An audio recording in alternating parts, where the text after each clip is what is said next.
Hello to our freaky family. I'm Michelle. And I'm Candy. And this is Sips of Crime.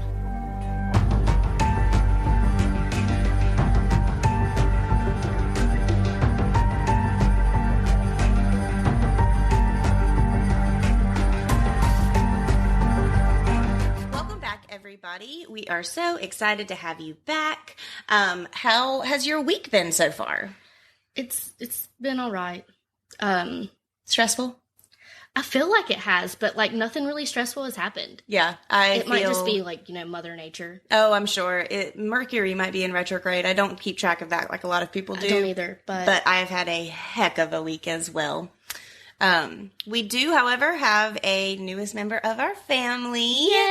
Yes. If you guys follow us on Instagram, you did see the new... Well, not my family, your family. our family, our freaky family. We did get a new dog over the weekend from the shelter, and we named her Savannah, and we're calling her Savvy, and she is settling in very, very nicely. She's so stinking cute. She is so cute, and she is a chewer. She loves those toys. But she's been doing really great, so we're super excited to welcome her to our family, and just hoping that she, just gets, settled in nicely. It's always stressful for a dog whenever they're in a new home and in a new space, and we also introduced her to our current dog, Sirius, who is named after Sirius Black from Harry Potter, because I am that person, yes. But yeah, so they've been getting along great. He's a little...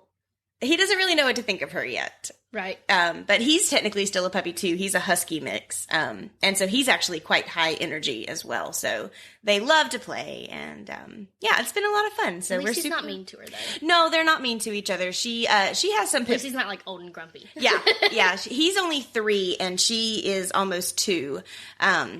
He is... Like I said, he's a husky, so he's very high energy, but he's also calmed down a lot over the years because he is 3 years old, and he doesn't quite know what to think about her, and she's part pit bull. Oh, yeah. And so she definitely likes to play as well, but she's a little bit more aggressive when she plays, and he's like running away from her on a normal basis. But no, it's been a lot of fun having her here, and we're super excited to welcome her to our home. So if you guys ever adopt, if you guys need a new member of your family, please, please, please go to the shelters. Your local shelter has so many babies that need help and who need a good home, and it's just the best place to get a dog. It really, truly is. So there's my PSA for the day. Candy, what are we drinking today? We have a red wine. It is from one of our favorite vineyards. Local vineyard. It's like one we go to every time we go. Yes, it's on our wine tour list. Yes. And it's the first one we stop at. It's the first one because it's the furthest one away. Right. Because we have to work our way back. We start there and we work our way back. But it is Brandon Hills Vineyard in Yadkin Valley. This is a Raptor Red Reserve. It's got a cute little eagle on it. Yes, and a gold label. It is black and gold. Very fancy. Yes. Carolina Raptor Center is dedicated to environmental stewardship and conservation of birds of prey through education, research, and the rehabilitation of injured and orphaned raptors. Sounds like a dinosaur. It does. But it's just a bird. It's a bird. I don't Which like you birds. also don't like. Took the kids to the zoo. And the kids did great. Oh, good. Well, they have a bird thing. A bird. Aviary or whatever. Yes. Called? I think it's called an aviary. Okay, well, so I just kept my head down the whole time. And then, no more did we leave, which they didn't bother me, or I just heard them flying around. Sure. No more did we leave the following week. They were talking about closing it down. That they weren't going to have the bird exhibit. And then I actually saw a post today, kind of funny, that the governor was going to put this money into the zoo so they didn't have to close it. Oh, that's good. Yes. I will say, gosh, this is going to be a long intro. Sorry, you guys. But speaking of birds and you being terrified of birds, and the fact that we have a wine with a bird on it, we have a killer mockingjay. Not a mockingjay. Good Lord, it's a mockingbird. I've seen the Hunger Games too many times. It's a mockingbird that swoops down. Yes, again. It dive bomb. It comes back every spring, and it's getting that time of year again, and it's getting territorial. If you guys hear my dogs barking outside, something crazy is Probably the bird. Them. Could be the bird. But yeah, it comes back every spring, and you can just hear it squawking outside, and you can tell it's just... If I'm on your back porch and that thing dive bombs me, yeah, I will never go on your back porch again. I know. Luckily, it doesn't bother us on our porch, but whenever we go and check the mail, it, yeah. I did some research on it. Jesus. Yeah, I did some research on it, and unfortunately, mockingbirds apparently hold grudges. So once they deem you a threat, you are a threat every year, so every they, time they remember see your face. They do, yes. And they don't deem everybody a threat. Only certain people. So, yeah, it's not good. It's very scary. Luckily, it only lasts for like about a month, and then they go away. But yeah, it's terrifying. It's terrifying. They don't actually, I did some research on it. They don't actually attack people, but they obviously the dive bombing is just to scare you. Oh yeah, it would. And it is terrifying. I mean, accomplished. Absolutely. Challenge accepted. But they don't actually touch you. Like they won't actually touch you. So that's kind of comforting. I have made a big step though. We have our chickens. Yeah, your chickens. Out in their coop, and they're larger now. Yes. I go in there and give them little treats out of my hand. Oh, no, they love blueberries. Do they? That is adorable. They eat them out of my hands. Sometimes they get a little... Do they a little accidentally aggressive. peck you? No, they try to peck my ring or my watch. Mm-hmm. But they'll get a little aggressive because there's 5 of them. And I'm like, look... I have plenty of blueberries to go around. Y'all do not be nice. Y'all don't get no blueberries. That is so good of you. Yes. That's awesome. So, back to the wine, though. Yes. Brandon Hills, one of our favorites. Yes. Super fun. Absolutely. Great atmosphere. Yes. We continue to go back for 2 reasons. Mm-hmm. One is Justin. Yes. He is fantastic. He runs the tasting room. He remembers us every time we go in there by name. And he's just so friendly. Yes, he really is. He's been very supportive of the podcast as well. And we just love Justin. We love Justin. And you go to vineyards and you go to some that you go to a lot, you remember those people, but they don't know who you are. They don't always remember you. And we can go in there and... It's like seeing an old friend. Right. We haven't been in months, but we were just there last weekend. That's how it feels. Yep. And my husband took me on Mother's Day, and it was just me and him. And that was actually the first time that he had been there. But whenever we were leaving, Justin was like, tell Candy I said hi. Oh, nice. Hi, Justin. So the second reason we continue to go back is their peach wine. Yes. Oh my gosh. For the summertime, it is the best wine. And it's not the, overly sweet. No, it's not. And they do things a little differently with their fruit-based wines than other vineyards do. So they actually use real peach juice and the actual fruit. It's not artificially flavored. It's not extra added sugar, which is why it's not that overly sweet wine. But it's still so refreshing, and it's just naturally sweet. The peach slushies are good, too. The peach slushies are fantastic. So if you are local... they do sit in the heart of Yadkin Valley, North Carolina. Go and check them out and tell Justin we said hi. Yes. Yes. But we are trying Raptor Red today. Reserve. That is good. Okay. I can't see how big your glass is. And this one is 50% of their Cab Sauv, 30% of their Merlot, and 20% of their Petite Bordeaux. I've never heard of that before. But me either. It sounds dry. It's 14% ABV as well. It's really not bad. It's really not. It's actually, it doesn't have... It's not that... suck the moisture out of your mouth dry. And I think that's why I have the issues with the reds that I have, is because they do that. Yes. But this one's really not bad. It's actually really not. I'm very surprised. Hold on. Two sips. Always take 2 sips. It's really good. I'm surprised I liked it. Yeah, it's really good. I mean, nothing to Justin and Brandon Hills. He knows I don't care for the reds, but that one's good. This one's actually really good. Like I said, it doesn't have that, that just drying effect in your mouth like most red wines do, that are drier. And this one would pair very, very nicely with food, and that's one of the reasons that I like reds so much, is to have with dinner or something like that. I don't sip them very often on a evening, but as far as something to pair with dinner, this one's great. That one is good. So, as I stated on Instagram and to you, today's episode from me is a surprise. Are you ready to find out what it is? I am so ready. I have tried to, well, not really. I shouldn't say that. I have wondered, because I haven't tried, but I have wondered what it's going to be on, whether it was male or female. Mm-hmm. I want to say female. Okay. I posted a little hint on Instagram. I didn't try. I mean, I seen the picture, but I didn't try to, like, read too into it because I feel like if I would have went, like, researching. Yeah. And I didn't want to do it. I wanted it to be a surprise, so I'm super excited for it. So tell me what you think it might be. Like, is this a famous person, or is this just, like, should I know this person? Is it a person?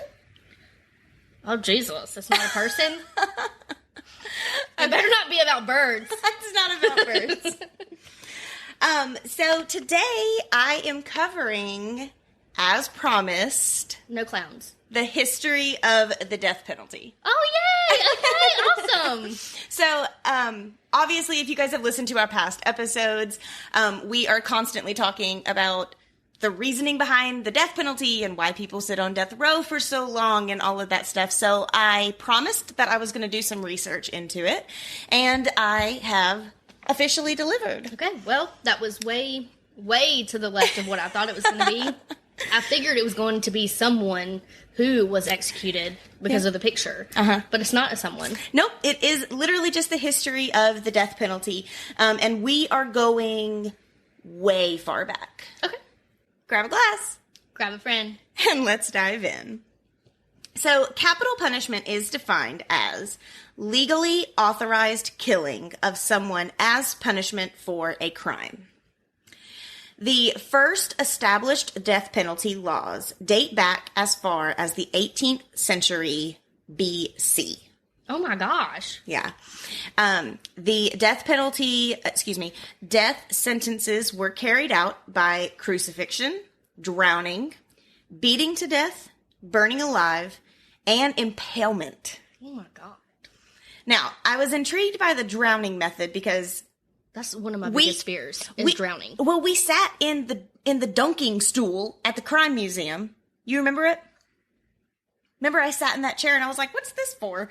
And it's... Oh, yeah. Sorry, it took me a minute. I had to think. Yeah. That weekend was so much fun. Mm-hmm. It was called the dunking stool, and we sat in it at the crime museum. However, it turns out there were other methods of execution by drowning, and an intriguing reason behind them. In a variety of cultures, there are taboos against shedding the blood of royals. And in many cultures, when the execution of a king or members of the royal family were thought necessary, they were drowned to avoid spilling their blood. How interesting is that? Yeah.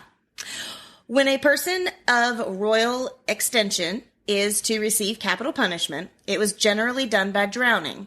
In the first place, the person is tied hands and feet, then sewn into a red bag, and the prisoner is lowered down into the water. They didn't suffocate before being sewn into a bag? Guess not. With a weight sufficient to sink them. The practice is resorted to because it was considered a sin to spill royal blood. Holy cow. Yeah. In the 10th century AD, hanging became the usual method of execution in Britain. And some other common methods of execution at that time were boiling. Bowling? I'm going to go into it in a minute.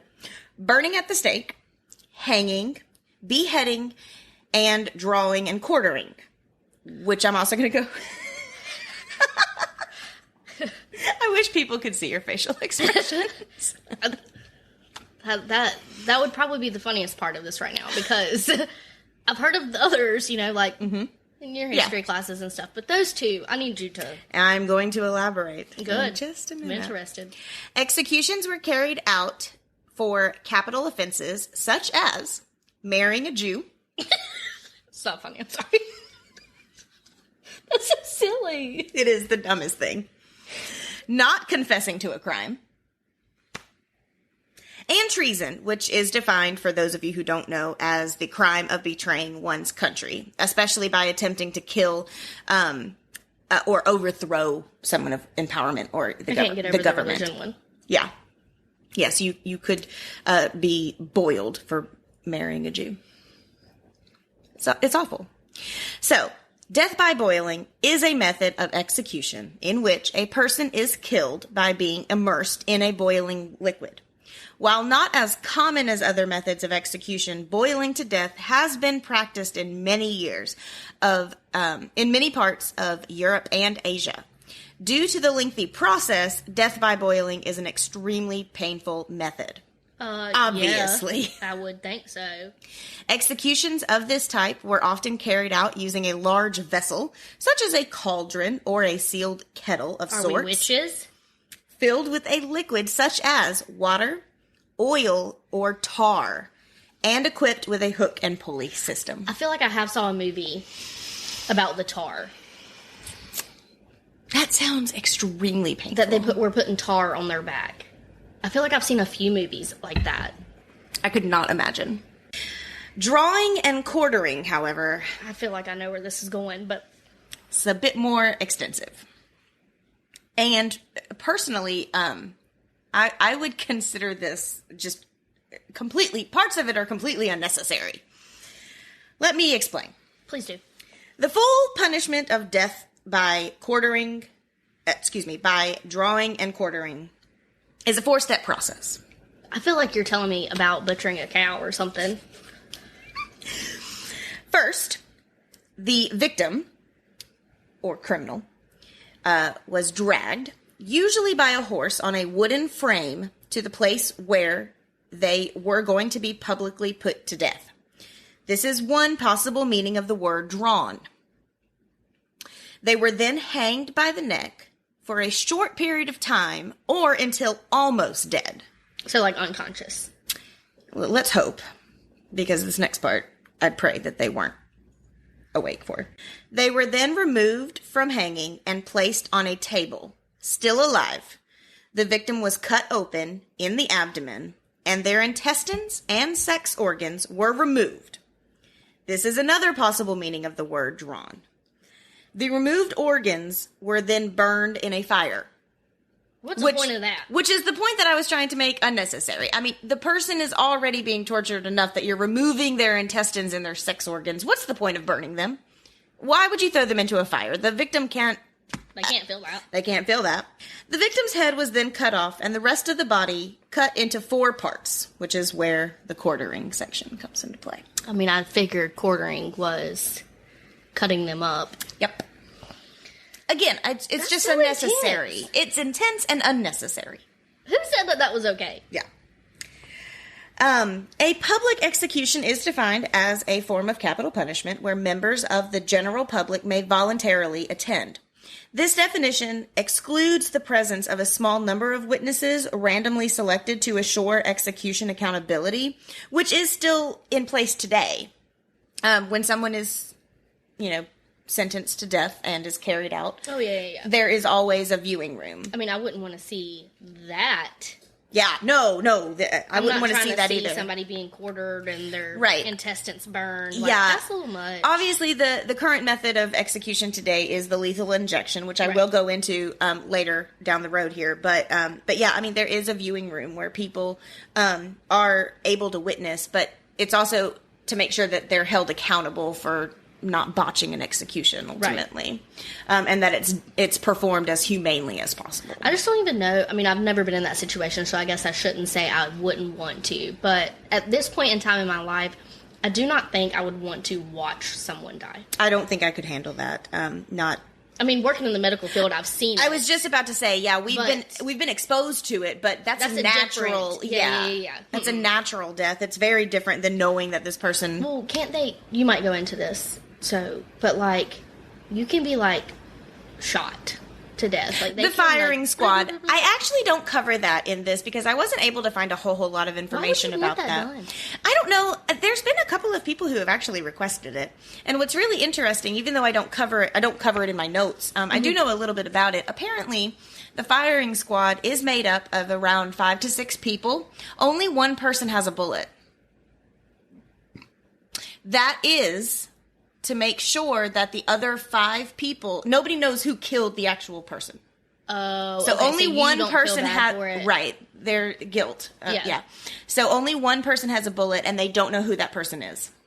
on the firing squad. So nobody actually knows if they were the ones that killed them or not. And it's ultimately in place to prevent the guilt of the firing squad. I mean, I'm for that. Yeah. But when I thought about it, I thought like it's just like multiple people shooting. Yeah. No. Like you just blown up with bullets. Yeah. And it's like a big gun, like with a very large bullet. So it's, it's not a long, drawn-out process. You're not getting shot multiple times. Normally just one bullet. Yeah, normally just one bullet does it. Okay.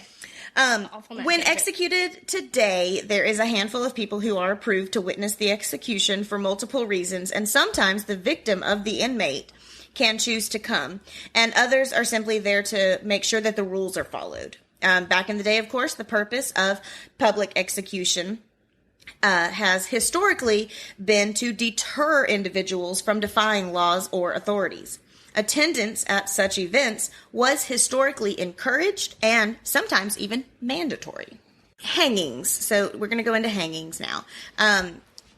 We're going to take a little travel back in time. Okay, so join us on this journey. It's the 1600s. Okay, are you there? Yeah. Mm-hmm. Are you guys there? In my bonnet. Yeah. Did you have a bonnet? Did you make it there? Good.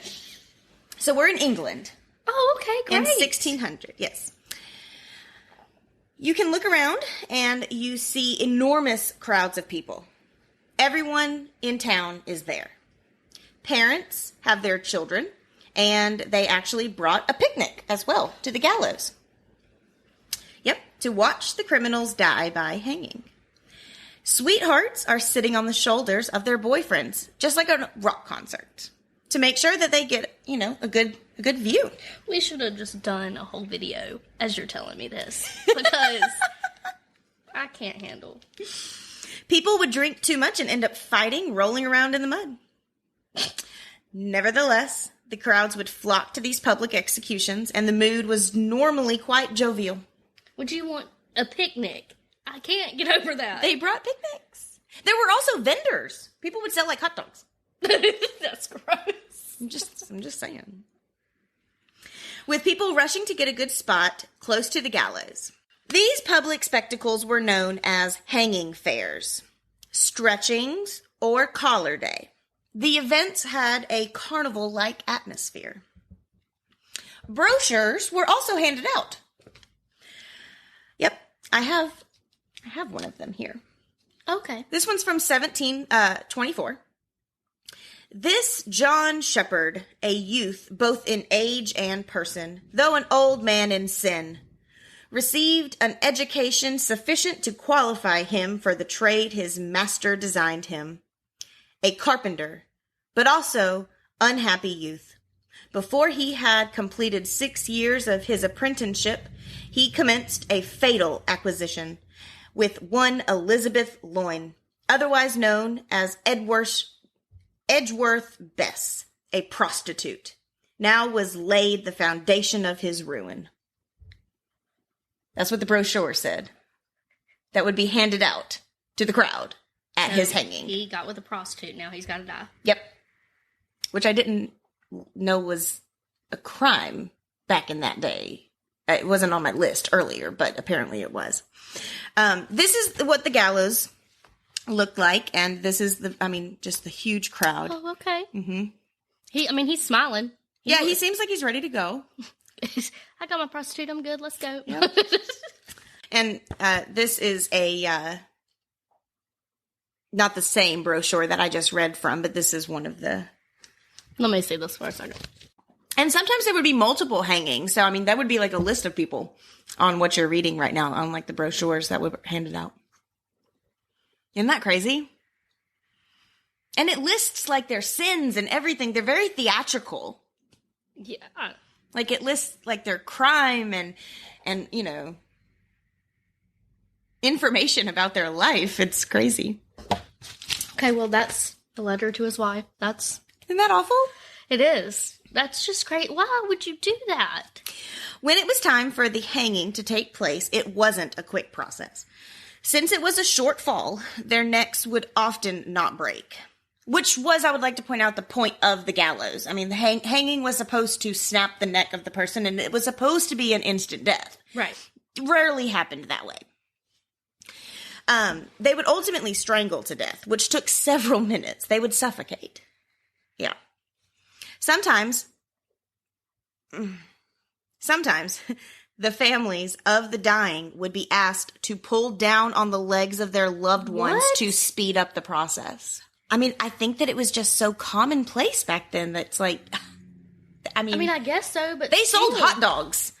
I mean, I guess so. It was a carnival-like atmosphere. I mean, it was normalized. After they were dead, get this, the crowd would rush the stage to get a souvenir from the body. Disgusting. Don't even. Hangmen were known to flog the body in order to cut off pieces of clothing to hand out. The rope could also be cut up and sold. The coat based on the crime the cost based on the crime and fame of the hanged. Why would you want any of that? These souvenirs would sometimes be found hanging above the fireplaces of those who would grab them. Crazy. I can't even with this stuff right now. Crazy. The number of capital crimes in Britain continued to rise. By the 1700s, 222 crimes were punishable by death in Britain. That's a lot. Yeah. Because, I mean, ultimately now, at this point, it's really just first-degree murder. I mean, that's the only thing you can get executed for. I believe you still can be put to death for treason today in the United States. But, maybe like terrorists. Oh, yeah. Yeah, terrorism. But, so 222 crimes. These crimes included stealing, cutting down a tree, robbing a rabbit warren. A rabbit warren? Now, I had to look this up because I was about to say, please tell me what that no is. idea what a rabbit warren was or why robbing one would be punishable by death. And after looking it up, I'm still not convinced it should be on this list. But a rabbit warren is defined as a series of underground tunnels where rabbits lived, or a building or place where many connecting rooms or passages. It just said many rooms, places where you could get lost easily. If anybody knows why this would be considered a capital crime, please let me know, because I truly believe they meant robbing a rabbit warren, like rabbits. I think. I don't know. Rabbits, like bunnies. Bunnies. In their den. It's called a rabbit warren. That's okay. Yeah. Punishable by death. A lot of questions. You could be hung. Hanged is the right word. Hanged. You could be hanged. I've been making that mistake a lot during this research. Not hung? No, it's hanged. Okay. Mm-hmm. Because of the severity of the death penalty, many jurors would not convict defendants if the offense was not what they considered serious enough. This led to reforms in Britain's death penalty, and from 1823 to 1837, the death penalty was eliminated for over 100 of the 222 crimes punishable by death. So people are starting to kind of they're thinking this is a little obsessive, Yeah. It's getting a little too much. We're killing people way too often for far too many things. Right. And that the punishment is not fitting the crime. Mm-hmm. Now, we're going to head over to America now, and the history of executions here. Britain influenced America's use of the death penalty more than any other country. When European settlers came to the New World, they brought the practice of capital punishment. The first recorded execution in the new colonies was that of Captain George Kendall in the Jamestown colony of Virginia in 1608. Kendall was executed for being a spy for Spain. In 1612, Virginia Governor Sir Thomas Dale enacted the divine, moral, and martial laws, which provided the death penalty for even minor offenses such as stealing grapes, killing chickens, and trading with Indians. If you didn't kill chickens, how you eating chicken? I'm just saying that it was punishable by death. Okay.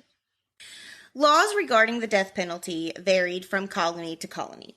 The Massachusetts Bay Colony held its first execution in 1630, even though the capital laws of New England did not go into effect until later years. The New York colony instituted the Duke's Laws of 1665. Under these laws, offenses such as striking one's mother or father or denying the true God were punishable by death. Oh, my Lord. Yes. The first attempted reforms of the death penalty in the U.S. occurred when Thomas Jefferson introduced a bill to revise Virginia's death penalty laws. The bill proposed that capital punishment be used only for crimes of murder and treason. It was defeated by only one vote. Also influenced was Dr. Benjamin Rush, a signer of the Declaration of Independence and founder of the Pennsylvania Prison Society. Rush challenged the belief that the death penalty serves as a deterrent. In fact, Rush was an early believer in the brutalization effect. He held that having a death penalty actually increased criminal conduct. Rush gained the support of Benjamin Franklin and Philadelphia Attorney General William Bradford. Bradford, who would later become the U.S. Attorney General, led Pennsylvania to become the first state to consider degrees of murder based on culpability. In 1794, Pennsylvania repealed the death penalty for all offenses except first-degree murder. Nice. Yes. In the early to mid-19th century, the abolishment movement gained momentum in the Northwest. In the early part of the century, many states reduced the number of their capital crimes and built state penitentiaries. In 1834, Pennsylvania became the first state to move executions away from the public eye and carrying them out in correctional facilities. So 1834 was the first year that they stopped doing, or at least in Pennsylvania, carrying out these executions in the public eye. Isn't that crazy? Yeah. I mean, if you really think about it when it comes to time, that really isn't that long ago. No, it's really not. I mean, that's just crazy. Yeah. In 1846, Michigan became the first state to abolish the death penalty for all crimes except treason. Later, Rhode Island and Wisconsin abolished the death penalty for all crimes. By the end of the century, the world would see the countries of Venezuela, Portugal, Netherlands, Costa Rica, Brazil, and Ecuador follow suit. Although some U.S. states began abolishing the death penalty, most states held on to capital punishment. Some states made more crimes capital offenses, especially for offenses committed by slaves. In 1838, in an effort to make the death penalty more palatable to the public, some states began passing laws against mandatory death sentences instead of enacting discretionary death penalties. So, at some point, if you committed a crime, it was a mandatory death sentence. Whereas this is saying, well, maybe we should take into some contributing factors here. Mm-hmm. So it's not mandatory in some of these areas anymore. It's, like I said, discretionary based, which I think is fair. Well, right. In 1838, enactment of discretionary death penalty statutes in Tennessee and later in Alabama were seen as a great reform. So people were on board for this. The introduction of sentencing discretion in the capital process was perceived as a victory for abolishment because prior to the enactments of the statutes, all states mandated the death penalty for anyone convicted of a capital crime, regardless of the circumstances, with the exception of a small number of rarely committed crimes in a few jurisdictions. All mandatory capital punishment was abolished by 1963. Holy cow. 1963. That's why I said holy cow. Some of our parents were alive. During the Civil War, oppositions to the death penalty decreased as more attention was given to the anti-slavery movement. After the war, new developments in the means of executions emerged. The electric chair was introduced by Dr. Albert Southwick, who was a dentist after he witnessed an elderly man, quote, painlessly, unquote, killed after touching the terminals of an electric generator. That's the picture I posted on Instagram. As the first electric chair. Oh, wow. Yes, who was invented by a dentist. Which is kind of weird. Who's more qualified than a dentist? It's still weird. Yeah. They introduced this method as a more humane way of execution based on the fact that most people's necks would not break during the hangings, as we discussed before, and would eventually suffocate after 30 minutes or so. New York built the first electric chair in 1888, and in 1890 executed William Kelmer, who was the first person to be executed by the electric chair. He was convicted of murdering his lover, Matilda Ziegler, with an axe. Oh, Jesus. Yeah.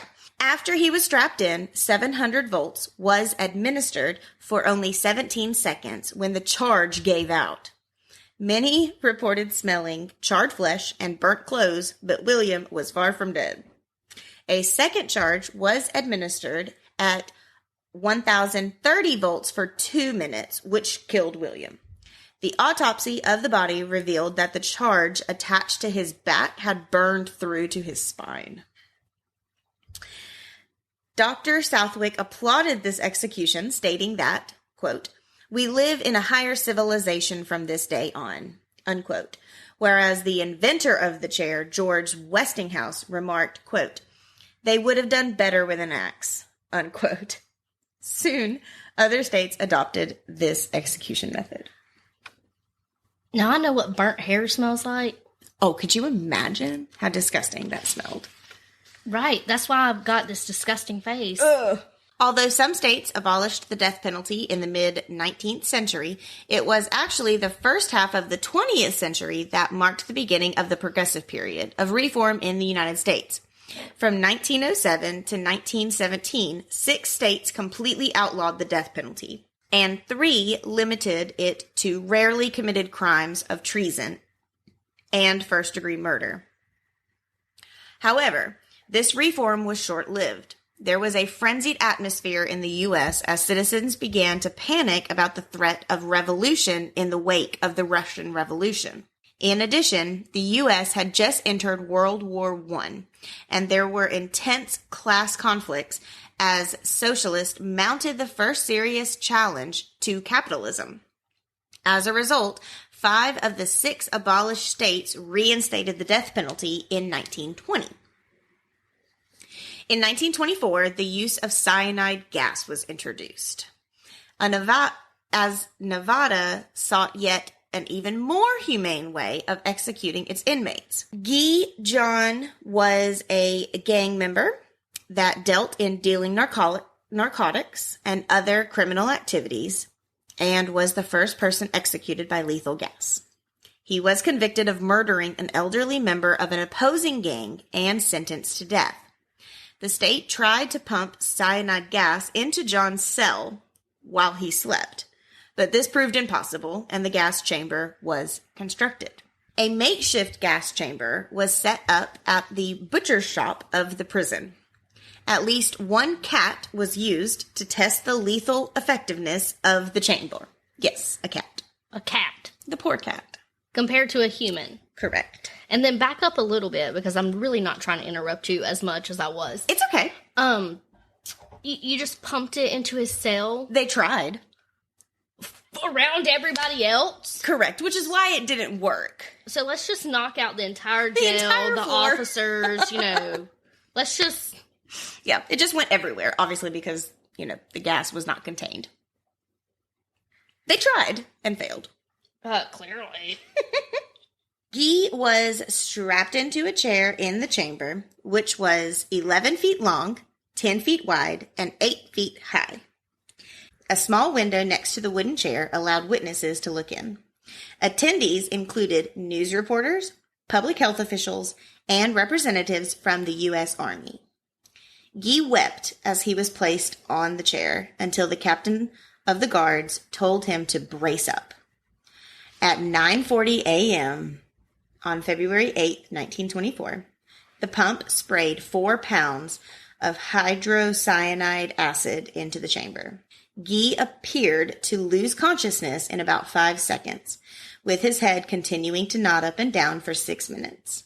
He was completely motionless after 10 minutes.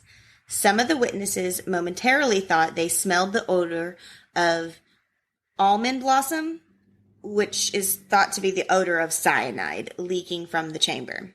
Oh, God. Yeah, so people who, even today, apparently only a handful of people can smell cyanide. This is a really gross correlation, but do you know, like, asparagus pea? Yes, it smells so bad. Only a handful of people can smell it. Are you kidding me? Yes. I can smell it. I smell it. Will cannot. No freaking way. Yes. I'm gonna have to ask Jordan. Ask him to be honest. Oh, he will. Mm-hmm. But anytime, like, I can literally get sushi that has asparagus I love in it. Asparagus. Oh, I do too. Within 10 minutes, though.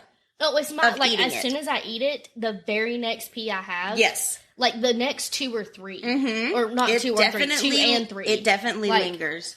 Yes. It's at least, like, I can eat it. And the next, first and second pea after I eat it, definitely. Yes. Sometimes the third, depending on how much I eat. How much I ate, yep. Because I do love it. Yep. But it is terrible. Even if I, like I was saying, even if I literally just do a sushi roll that has pieces of asparagus in it. Yep. I can go pee after I eat it and know that I ate asparagus. Yep. And I'm like, what? This is way. I know, way too much TMI, but it is what it is. My husband cannot smell it. So. I'm going to have to ask. I'm telling you, there are some people who smell almond when, like, they're... Like the nut? Mm-hmm. Yeah. Uh-huh. They, like, autopsies. I mean, what else is an almond, you dum-dum? That was stupid. It's not like, you know... There are people cherry blossom or something. Jesus. Okay. There are some autopsy technicians who can literally perform an autopsy and they know immediately that this person died from cyanide because... I wonder if we can, since we can smell asparagus, if we can smell that. I don't know if it's the same correlation of the same people who can smell asparagus pea versus the cyanide. But yeah, but some people can't smell it at all. So if you're an autopsy technician who has the ability to smell the cyanide... Do you have a partner that can't? I'm thinking that they should be paid more. Yeah, if you gotta smell that. They'll solve the crime quicker. So, okay. He was completely motionless after 10 minutes. Some of the witnesses momentarily thought they smelled the odor of almond blossom through the door and thought that the chamber was leaking. The warden had the witnesses cleared from the area, obviously because they were worried. Mm-hmm. And at about 10 a.m., a vent was opened and a fan was turned on to discharge the poisonous gas. The prison staff waited for a remaining puddle of the cyanide acid to evaporate before cleaning up the chamber. Guy's body was removed from the chamber at 12:20 p.m. and taken to the prison hospital. A group of 7 doctors pronounced him dead, but did not conduct an autopsy on the body out of concern that some of the remaining gas could be released. I still feel like that was a long time, though, that he had to sit in there with the gas. I agree. I mean, it was the first time, though, so I think they were just trying to take precautions. But, I mean, this was supposed to be a more humane way, so it's like, how many precautions do you really need if this was nodding humane? In and out, though. Like him, I don't know. Okay. Yeah. Guy was 29 years old when he was put to death. From the 1920s to the 1940s, there was a resurgence in the use of the death penalty. This was due in part to the writings of criminologists who argued that the death penalty was a necessary social measure. In the United States, Americans were suffering through Prohibition and the Great Depression. There were more executions in the 1930s than in any other decade in American history, an average of 167 per year. What? Yeah. The 1960s brought challenges to the fundamental legalities of the death penalty. Before then, the 5th, 8th, and 14th Amendment were interpreted as permitting the death penalty. However, in the early 1960s, it was suggested that the death penalty was a cruel and unusual punishment, and therefore unconstitutional under the 8th Amendment. So, for those who didn't know in simple terms, the 5th Amendment is the right to remain silent. I plead the 5th. Mm-hmm. Yeah. 5th Amendment, have the right to remain silent. It prevents someone from self-incrimination. The 8th Amendment prevents unduly harsh punishment, such as an excessive amount of bail, as an example. And the 14th Amendment granted citizenship and legal rights to African Americans who were emancipated in 1868. Again, all of these amendments have several meanings and protect against other things, but those are the three amendments in the simple terms. But they're saying that all of those ultimately go against stating that the death penalty is the right way to go. Despite growing European abolishment, the U.S. retained the death penalty but established limitations on capital punishment. In 1977, the United States Supreme Court held in Cocker versus Georgia that the death penalty is an unconstitutional punishment for the rape of an adult woman when the victim was not killed. Yes, so it was abolished for rape. Other limits to the death penalty followed in the next decade, and we are going to go over some of those limitations now. So a lot of these are currently in place. Okay. Yes. Mental illness and intellectual disability. In 1986, the Supreme Court banned the execution of insane persons and required an advisory process for determining mental competency. Which makes sense. Feel like you should put someone on the death penalty or kill them because they're not mentally stable. Yeah. Half of America ain't mentally stable. I'm not mentally stable. I got anxiety out the roof. Like, you gonna kill me because I got anxiety? Well, if you commit a crime, though, because of your anxiety, what do you think about that? Don't freaking test me. I'm just kidding. I'm not gonna commit a crime or anything, but that's just, okay. I mean, it makes sense, though. I mean, if we really want to get into it, I mean, you know, if somebody... I mean, there are people... getting into it. Like your disassociation and your multiple personalities and bipolarness and... Dementia. Yeah, dementia. Big thing. I mean, I could go on and on. Yeah, absolutely. I mean, you know, like I said, whenever you really take mental illness into consideration... I mean, I agree. You can't really. I mean, you should hold those people responsible, but I don't know if it's to that right responsible. Yeah, I don't know if it's to that extent. Yeah, this one's really interesting. Juveniles in the late 1980s, the Supreme Court decided 3 cases regarding the constitutionality of executing juvenile offenders. Stated that offenders aged 15 and younger at the time of their crimes was unconstitutional. And in 1992, the United States ratified the International Covenant of Civil and Political Rights that the death penalty not be used on those who committed their crimes when they were below the age of 18. 92. 92! Oh my gosh. Yeah. Yeah. So before that, 15 and older, you were screwed. Oh my God. Yeah. Yeah. All right. And this is probably one of the bigger ones that we are going to encounter in future episodes and in general conversation. So get some wine. Innocence. What? Yes. The Supreme Court addressed the constitutionality. I'm sorry, you guys. That's a really hard word. We're from the South. Of executing someone who claimed actual innocence. Which is obviously everybody biggest... says they're innocent. Yeah, everybody's biggest fear is executing an innocent person. I mean, that is the ultimate, punishment. And if they're executed, and then you find out they're innocent later... You can't do nothing about it. We can't do nothing about it. It's not like we can let them out.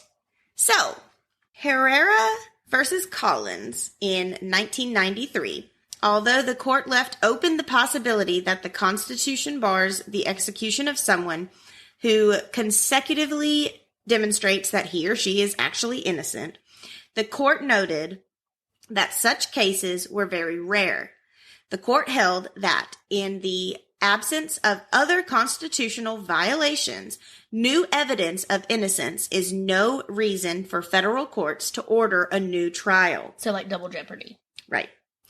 The court also held that an innocent person could seek to prevent his execution through the clemency process, which historically has been the failsafe to our jurisdiction. system. Herrera was not granted clemency and was executed in 1993, which they never actually knew if they were innocent or not. Aww. After new evidence came in that trial.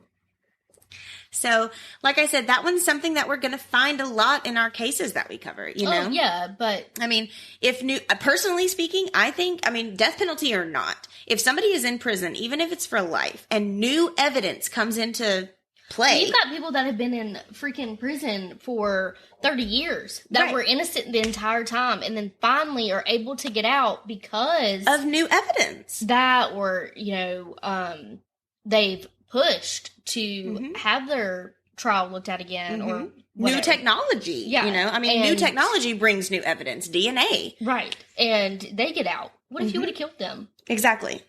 So it's a lot to think about. Holy cow.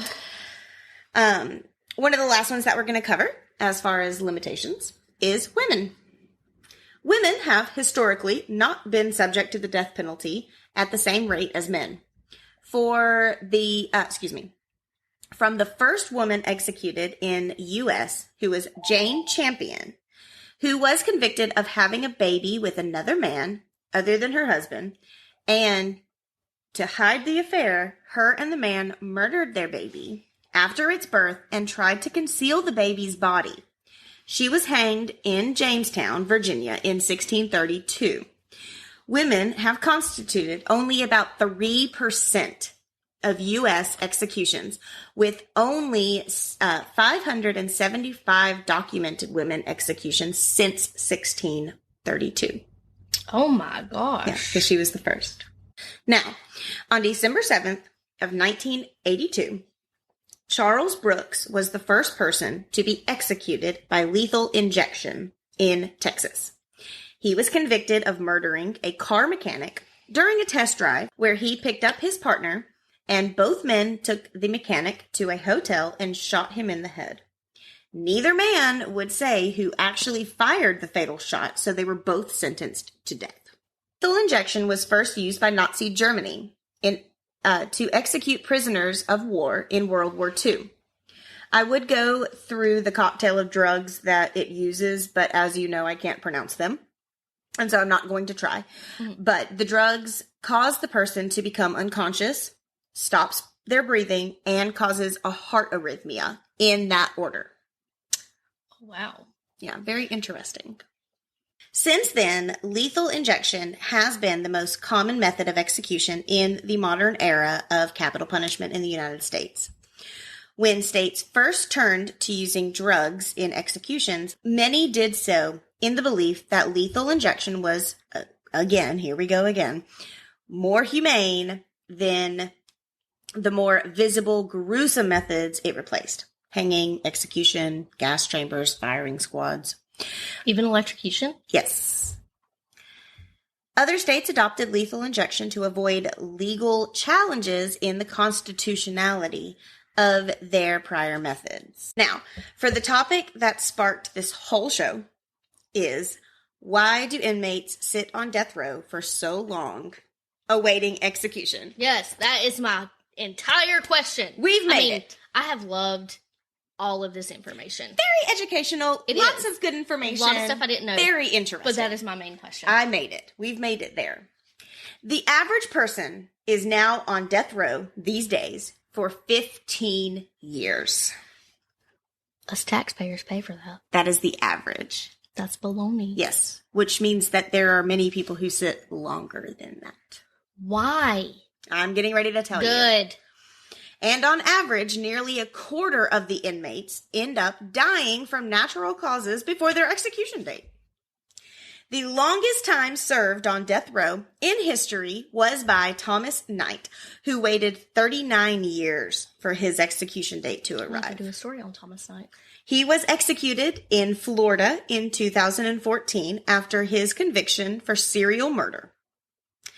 Yes, we should do some information. I have a bunch of names that we should probably write down from this episode to possibly research later. Yeah, we should. Add it to our list. Yes. As we know, nowadays it's common for a death row inmate to sit in jail for years and even decades awaiting to be executed, and I always assumed there was a reason for this. So, I dug into why. So the simple answer to this question is that there are steps that the government has to take in order to ensure they are executing the worst of the worst, and they are not executing innocent people. I get that. So that's why we go to trial. That is the reason. Yes, but and here's the thing. I will tell you guys my personal opinion on this. At the end, please fill it up. I will tell you guys my personal opinion on this after the end of this episode, because I'm okay with sharing that. And I'll allow Candy, if she wants to, give her personal opinion. You're gonna allow me. If she wants to. I'm not going to make her, but if she wants to share her personal opinion on this after we get through all of this. I mean, I'm pretty blunt. I don't mind sharing my personal opinion. But it certainly isn't, I'm not going to get into politics. I'm not going to get into religious beliefs, none of that. But I will address my personal opinion. And like I said, if Candy wants to share hers, I'll give her some time to go over it as well. I'm not going to make her, though. I'm going to let her decide after she hears the rest of my episode. But, like I said, there is a lot of, like I said, the issue of killing innocent people. And we have seen tons and tons of things go to trial, like you just said, right, and the jury got it wrong. Right. If we had sentenced those people to death and we had carried out the executions in a timely fashion and then found out they were innocent, we've got blood on our hands. So let's just take that into consideration. It's one thing to think about. Another reason was a nationwide drug shortage that halted executions for 2 decades. And it's said that pharmaceutical companies aren't very keen on selling their drugs to the prisons for the purpose of lethal injection. So it can be difficult to obtain the 3-drug cocktail, even without a shortage. So, okay, I know you're looking at me like that. But again, you've got a pharmaceutical company. Your job is to sell medicine. You create drugs, and the United States is using it to kill people. How many people who don't believe in the death penalty are going to buy your drugs because they know you support it? Whether or not you care, whether or not you agree or disagree, you've got a business to uphold. Are you going to sell your drug to the prisons to kill people if you know that other people are not going to buy your product because of it? Am I twisting your brain right now? You are, because my brain automatically went to opioid crisis. Sure. You have doctors that are so freaking quick to prescribe these opioids and, let them get hooked on it because they're going to get hooked on it and ruin their lives. But you're not going to give the prisons what they need to kill these people or to put them to death, whatever. Execute these people. But it's okay for you to go and ruin Joe Sam's life. That's not even a name, but Sam Joe, whatever his name is. It's okay for you to go and ruin his life because he has some inflammation and he can get prescribed that, get hooked on it, go, end up on the streets. Right. Yeah. What the heck? So, another thing to think about. And why they couldn't execute people for 2 years. 2 decades. Because of this shortage. So crap. that was it was a thing. It was a real thing. There was a drug shortage and they could not quit giving it to all these people that you ain't supposed to be giving it to. I don't think that they give them the ingredients to the lethal injection. But the point is, that was one of the reasons why a lot of people sat on death row without actually gaining a execution date and being followed through with. Okay. That was because there was a shortage. The most significant slowdown is the appeals process. This is a 9-step process. Oh my gosh. The first being a district appeal, which is given to everyone sentenced to death.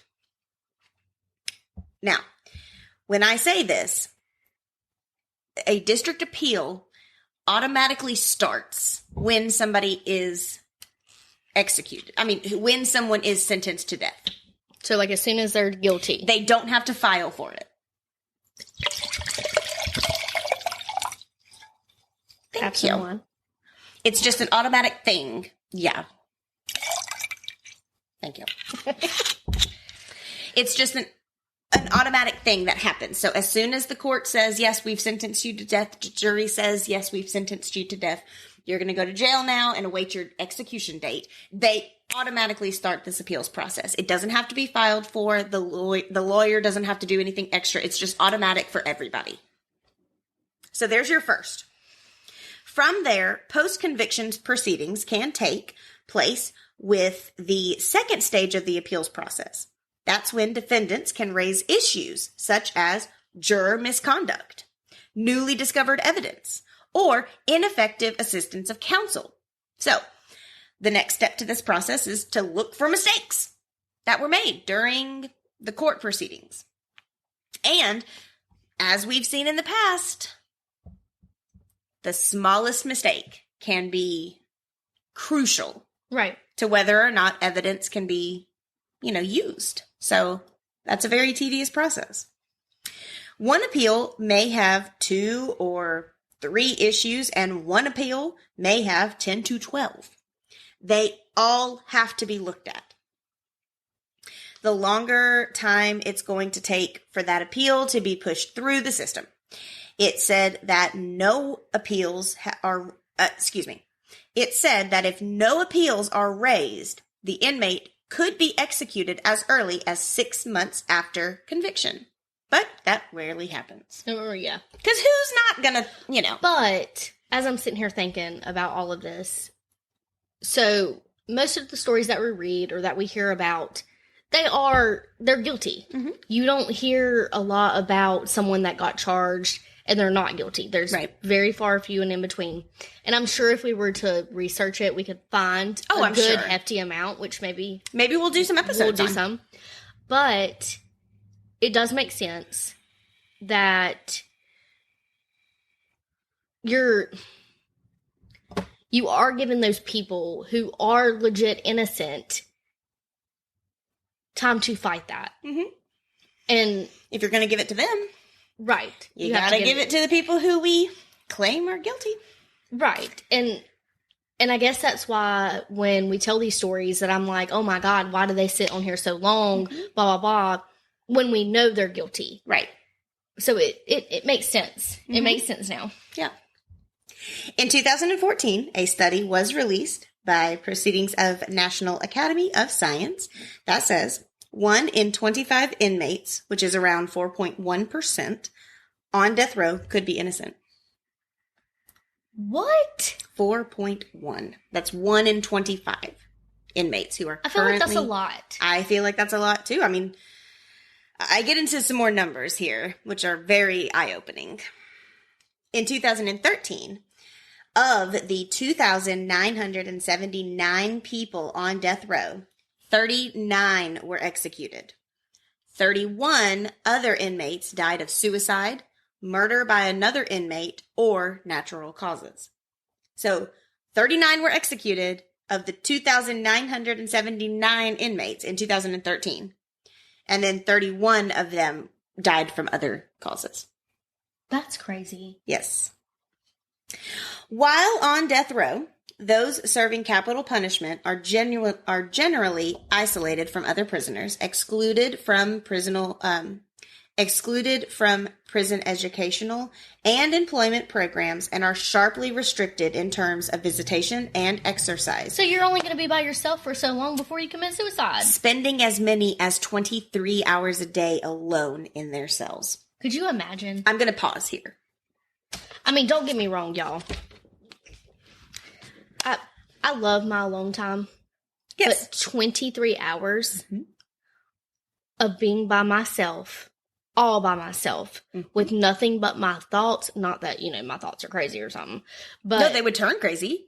Well, yeah, because you're day in and day out, all by yourself, all the time, in one room, all the time. Yep. That has got to take a mental toll. Yes. And I'm going to pause here for just a moment because I think that, yes, the people who are on death row, obviously we discussed the fact that you don't get a death sentence unless you are convicted of first-degree murder.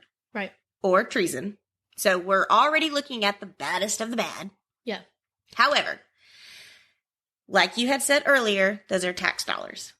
Right. We are housing and feeding these people to sit in their cells for 23 hours a day. They are not allowed to work. They are not allowed to make money for commissary or pay taxes. They are not allowed to participate in educational programs or school like other inmates are. My personal belief at this point, and I'm just going to throw this out there, is that these are the inmates that we need to be utilizing for work programs the most. Because I feel like no matter what, death row or not, if you are in prison, you should be able to learn something if you want to learn something. Put yourself through some educational programs. Go to work. Yes. Keep them separated from the other prisoners. Right. I agree with that. But if they want to they sit should here be and read isolated a book and learn some. Yeah, they should have that right. Agreed. And I think that, one of the things that I have a huge issue with, one of the biggest things that I have an issue with our prison structure today is that, like you said, it's coming out of tax dollars when we could be having these inmates who want to work, who want to utilize their time to do something constructive, and to not sit in a cell for 23 hours a day. They could be earning a wage and paying a tax on that, which could go right back into the prison. In all reality, we have the ability to fund a prison simply with our prisoners. Right. And I get it if you don't want to do anything. If you don't want to get the heck up and you don't want to do nothing, okay, that's your choice. And I understand that if you're sentenced to death and you see no end to this, you know what I'm saying? Right, you're depressed or... I get that. Yeah. But the point is, though, we shouldn't be excluding these people from work options. We should be utilizing those people and giving them something to do if they want to research their own case, if they want to learn something. And I'm not condoning that, these people that do commit these crimes, they are guilty, they don't deserve anything. They really don't. But you deserve to read a book. And if you want to work and do something constructive with your time and pay taxes on that, then you should be able to do that too. If you want to learn something, or you want to learn sign language, or you want to learn, math or whatever, let them do it. What else are they doing? Yes. They're sitting in a room by themselves or being fed, right, doing nothing. And it's ridiculous. I mean, it's just if they're going to sit there, give them something to do. Give them something to do and make it constructive and make it beneficial, either to the prison itself to lower the taxpayers' dollars that's going towards it, or to at least create a better environment where education is promoted, where, work is promoted. I just don't understand why people think that it's okay for these people to be sitting in a cell 23 hours a day. I understand why they should be isolated from the general population of prisons. Yeah. But, I mean, they don't even get sunlight other than an hour.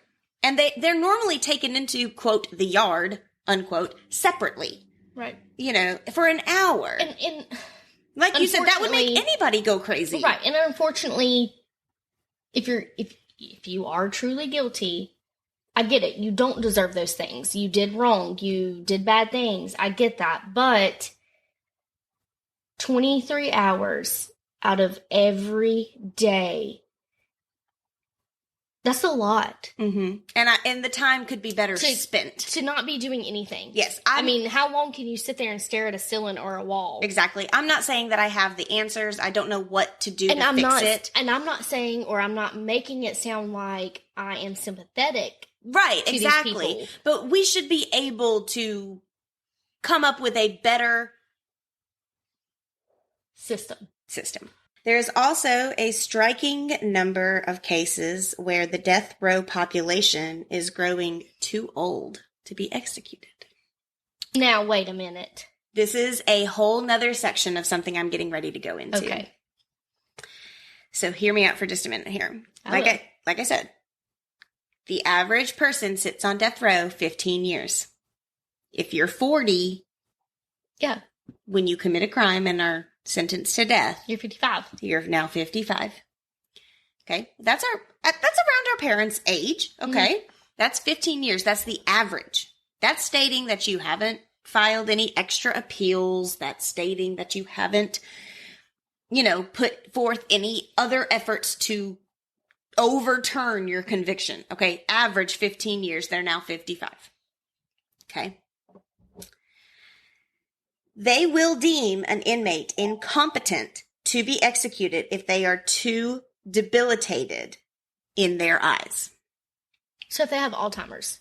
Right. What? Yes. Okay, well, one, if we're going to talk about Alzheimer's or dementia, they're already gone. Don't make them suffer through that. Is it socially acceptable, though, to kill them? I mean, no. Okay.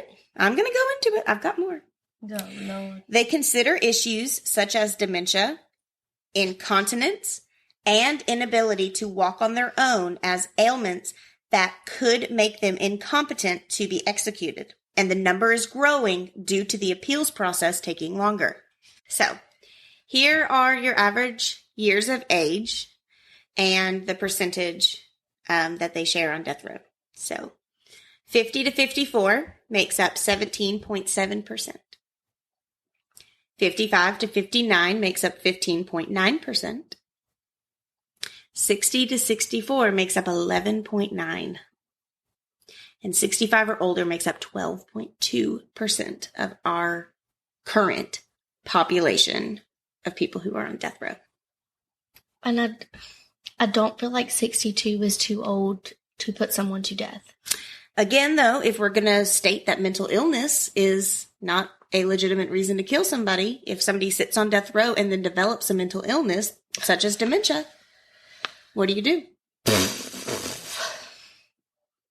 I knew that this was going to turn out this way, which is why I was excited to do it. It makes you think. It really makes you think. It really does. And I'm glad we're doing it because it's good education. Yes. And I don't think when we're telling these stories, we just automatically think, oh, they're guilty. They did the death penalty. Why are they not dead? Kill them. Yeah. Because we're mad at those people. Right. We've just finished researching their specific situation and we're mad at them. But we also know they're guilty because that's why we're doing the podcast. Right. We don't know these people. But it makes sense now. Yeah. In 2019, those numbers represented that about 574 inmates on death row were 60 years old or older. On December 9th, 2021, Oklahoma executed 79-year-old Bigler Stouffer, who was sentenced to death for the murder of Linda Reeves in an attack that also left her boyfriend, Doug Ivers, seriously injured. But he had always maintained his innocence. Bigler was the oldest death row prisoner and the oldest person to be executed in Oklahoma State. James Frazier was sentenced to death in 2005 after a Lucas County jury convicted him in the slaying of Mary Stevenson, who was 49 years old. Frazier was also 79 years old and Ohio's oldest death row prisoner. He was scheduled to be executed on October 20th of 2021 before dying of COVID on November 19th of 2020. He suffered from freaking COVID. I know. He suffered from dementia following a series of strokes. He could not walk and required the assistance of aides to complete daily tasks. His lawyer had filed a petition to bar his executions on grounds of mental incompetencies prior to his death. The time that U.S. prisoners spend on death row has gotten increasingly larger in the recent years and raises questions about the constitutionality of this added punishment. Although the U.S. Supreme Court has not addressed this issue, it has been repeatedly cited as a serious concern by death penalty experts in the United States and by courts outside of the U.S. Shortening the time on death row would be difficult without either a significant allocation of new resources or a risky reduction of necessary review of appeals. Okay, so with all of that new information, I am just going to go ahead and put out my opinion on this. I am in support of the death penalty when it comes to the general concept of it. Yes. I think that if you murder people and, are in a position where you have a twisted brain that thinks that that's okay, that you should be put to death. I believe in capital punishment. However, I would probably not vote for it if I were to ever be on a jury, simply because of the impact that it takes on our tax dollars and on our prison systems. And I think that it with these people sitting on death row as long as they are, it really is just prolonging something that might not ever actually happen. Agreed. But my thoughts after hearing all this, I do agree with you. I feel like we should have a cutoff. Mm-hmm. Like, hey, if they're reaching this age, let's not give dementia and stuff time to set in and use that as a mental illness or whatever. But then again, dementia can set in at any age. And people commit crimes at any age. Right. So I think that there, in the end, just needs to be a huge overhaul of the idea behind the death penalty. I certainly do not support innocent people being put to death. No. And so I don't necessarily agree with speeding up the process. But I certainly think... I think if they've been through X amount of appeals, not to interrupt you. No, you're fine. But I think if you've been through X amount of appeals, we are to the point right now that we have all this new stuff and your appeals still keep getting overturned and you're still freaking guilty. Mm-hmm. Okay. Death penalty. Yeah. You're done. Yeah. You're done. I think that it should, I understand that, like I said, everybody probably says, oh, I'm innocent whenever they're, asked if they committed a crime. Well, of course. And I understand that we have no actual way of weaning the liars out from the people who are not lying, who are actually innocent. However, I do believe in our justice system as far as when it comes to evidence. I think that, there are so many different ways of determining guilt now than there was back in the day. I can only imagine the amount of people who were hanged who were probably innocent because there was no real research done into those cases back in the day, and they certainly didn't have the technology that we do now. But, you can't even really go anywhere these days without leaving some form of a footprint, whether it's digital or, DNA. And I just find, I find it hard to believe that more research put into those types of programs would help wean out the guilty versus the innocent. You're going to have those cases and you're going to have those anomalies out there. But I think in the end, I guess the question is, do we speed up this process and execute people like we're ultimately telling them that we're going to do in court, and possibly possibly execute a few innocent people for the greater good? Or do we let murderers and child rapists and people, serial killers sit on death row and consistently appeal their cases over and over again, creating more time and effort to prove that they... And more tax dollars. Right. To prove that they might not have committed the crime. I don't think that there is a right answer.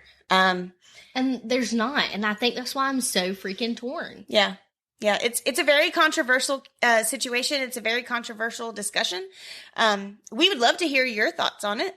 If you guys have anything to add that we might have missed, or something that, a personal situation that you might have been through, we would love to hear it, because again, one of the reasons that we started this podcast was to educate ourselves, to learn more about the judicial process and more about criminology and to learn more about people's psyche. Yes. And even if you just want to give your opinion or, how you feel about it, we will be more than happy to use that as a listener's tale. I mean, it's not a tale, but it's your opinion, and we will share that. You can remain anonymous. It's fine. If you don't want it shared, we'll take it and we'll talk about it after the podcast.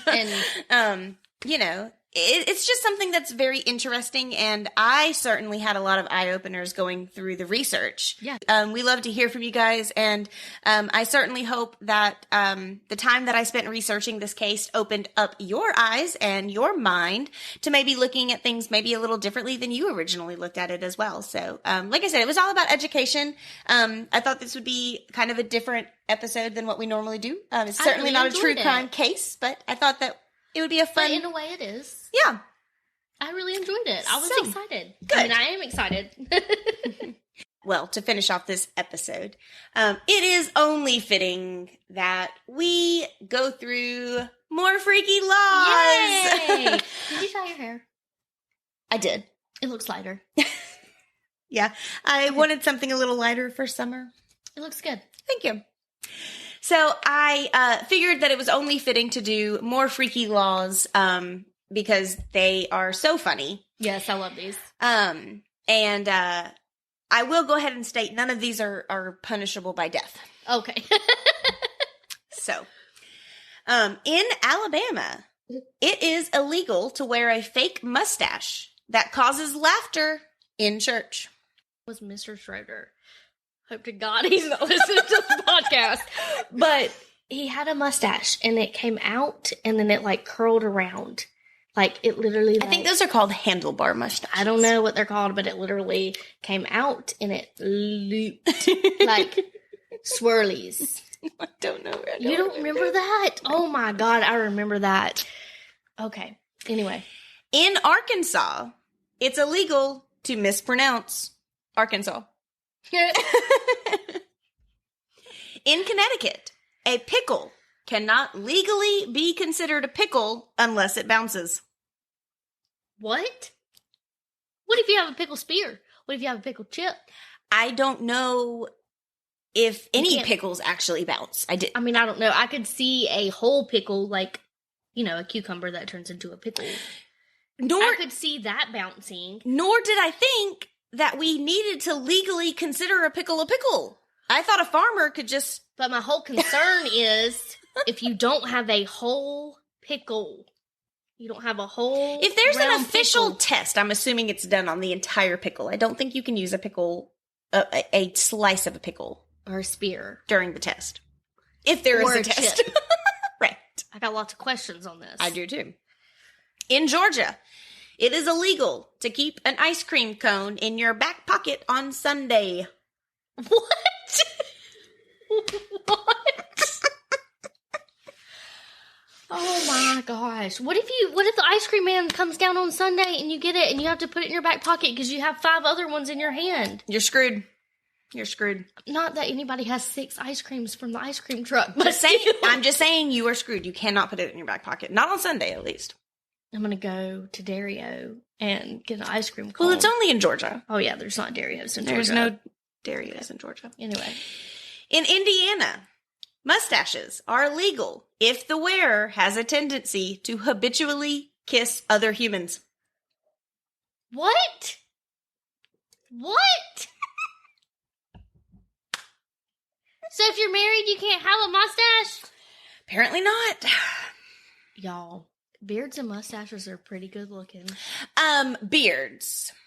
I mean, yeah. I'm okay with the mustache as long as it's attached to a beard. Right. I am not the whole shebang. I am not a fan of just a mustache. And he's talked about shaving it off, and he would have such a baby face. Baby face. My husband too. I look back on pictures. He is not ever.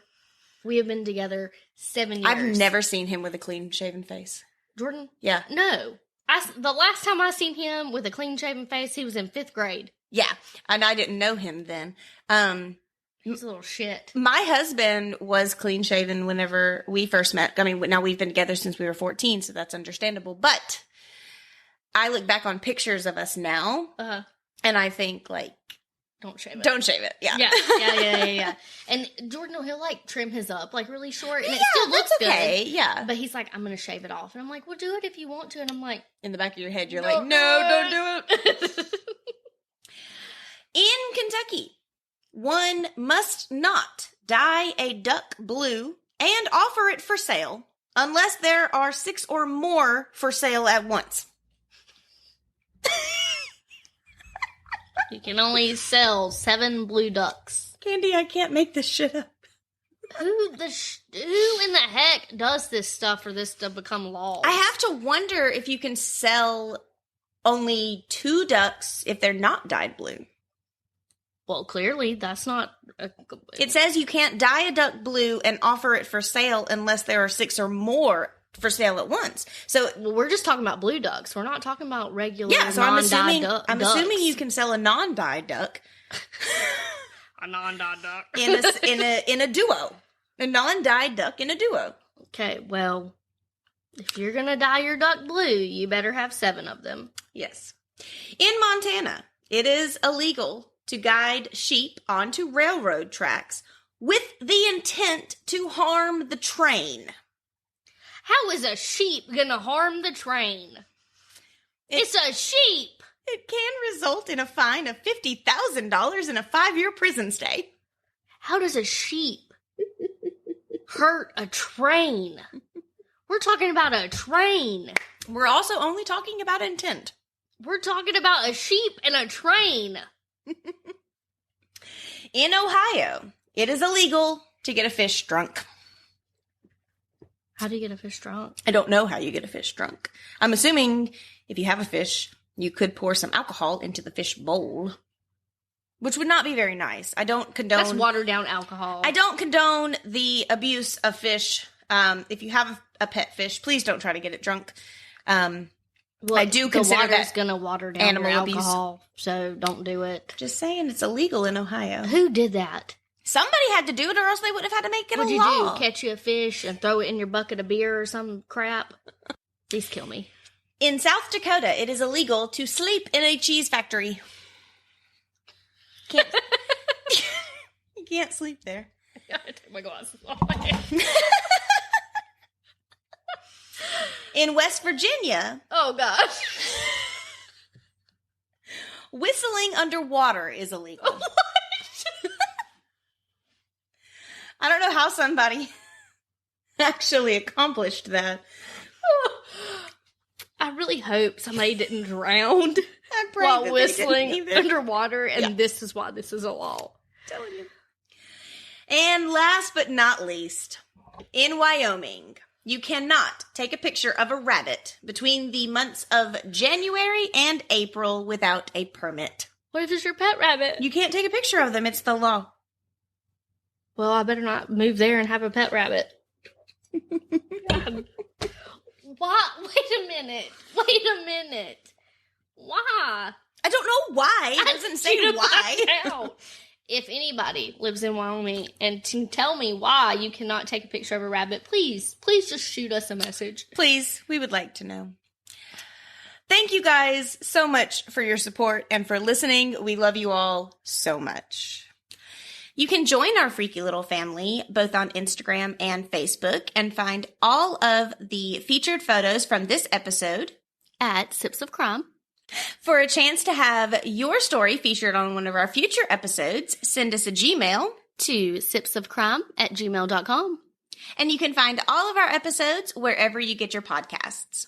If you're listening on Apple Podcasts, we would really appreciate you giving us a 5-star review because it really helps other people find our podcasts and our episodes. Thanks for listening. Stay alive.